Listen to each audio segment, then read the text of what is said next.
Ladies and gentleman, CM Siddaramaiah ನೇತೃತ್ವದ ಕಾಂಗ್ರೆಸ್ ಸರ್ಕಾರ ವಿಶೇಷ ಅಧಿವೇಶನವನ್ನ ನಡೆಸ್ತಾ ಇದೆ. ಆದರೆ ಸಚಿವರೇ ನಿರ್ಲಕ್ಷ್ಯವನ್ನ ತೋರ್ತಾ ಇದ್ದಾರೆ. ಇದರಿಂದ ಸಿಟ್ಟಾಗಿರುವಂತಹ ಸಿಎಂ ಸಿದ್ದರಾಮಯ್ಯ ಸಚಿವರಿಗೆ ಖಡಕ್ ಸಂದೇಶವನ್ನ ನೀಡಿದ್ದಾರೆ. ಎಲ್ಲರೂ ಅಧಿವೇಶನಕ್ಕೆ ಬರಬೇಕು ಅಂತ ಪತ್ರ ಬರೆಯೋದ್ರ ಮೂಲಕ ಖಡಕ್ ಸೂಚನೆಯನ್ನ ಕೊಟ್ಟಿದ್ದಾರೆ. ಇತ್ತ ಸಚಿವರಿಗೆ ಸಿಎಂ ಸಿದ್ದರಾಮಯ್ಯ ಅವರ ಮೇಲೇನೆ ನಂಬಿಕೆ ಇಲ್ಲ, ಹಾಗಾಗಿ ಅಧಿವೇಶನಕ್ಕೆ ಗೈರಾಗ್ತಾ ಇದ್ದಾರೆ ಅಂತ ಹೇಳಲಾಗಿದೆ. ವೀಕ್ಷಕರೇ, ನೆಲ ಜಲ ಭಾಷೆಗಾಗಿ ಪ್ರಾಮಾಣಿಕ ಪತ್ರಿಕೋದ್ಯಮ. ನೀವು ನೋಡ್ತಾ ಇದ್ದೀರಾ ಫೋಕಸ್ ಟಿವಿ. ನಾನು ನಿಶ್ಚಿತ.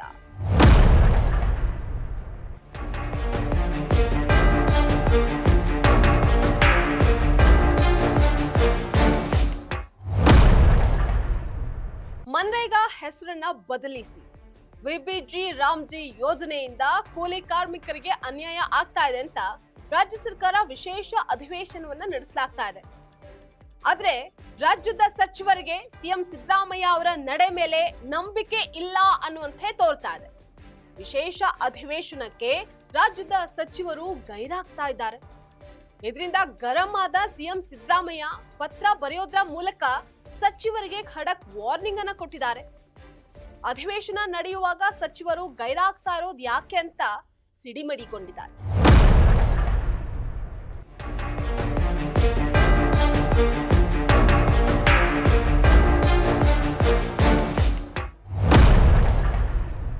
ಅಧಿವೇಶನ ನಡೆಯುವಾಗ ಸಚಿವರು ಗೈರಾಗ್ತಾ ಇರೋದ್ರ ಬಗ್ಗೆ ವಿರೋಧ ಪಕ್ಷದವರು ತೀವ್ರ ಆಕ್ಷೇಪವನ್ನ ಕೂಡ ವ್ಯಕ್ತಪಡಿಸ್ತಾ ಇದ್ದಾರೆ.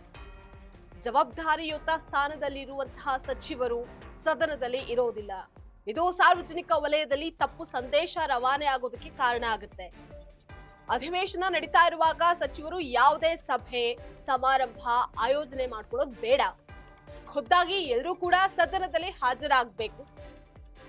ಉಭಯ ಸದನಗಳಲ್ಲಿ ಕಾರ್ಯಕಲಾಪದ ವೇಳೆ ತಮಗೆ ಕರ್ತವ್ಯ ಇರುವಂತಹ ಸದನದಲ್ಲಿ ತಾವೇ ಖುದ್ದಾಗಿ ಹಾಜರಿರಬೇಕು. ಪ್ರತಿ ದಿನವೂ ಸದನದಲ್ಲಿ ಹಾಜರಿದ್ದು ಸದನದ ಘನತೆಯನ್ನ ಗೌರವಿಸಿ ಅಂತ ಸಿಎಂ ಖಡಕ್ ಆಗಿ ಸೂಚನೆಯನ್ನ ಕೊಟ್ಟಿದ್ದಾರೆ.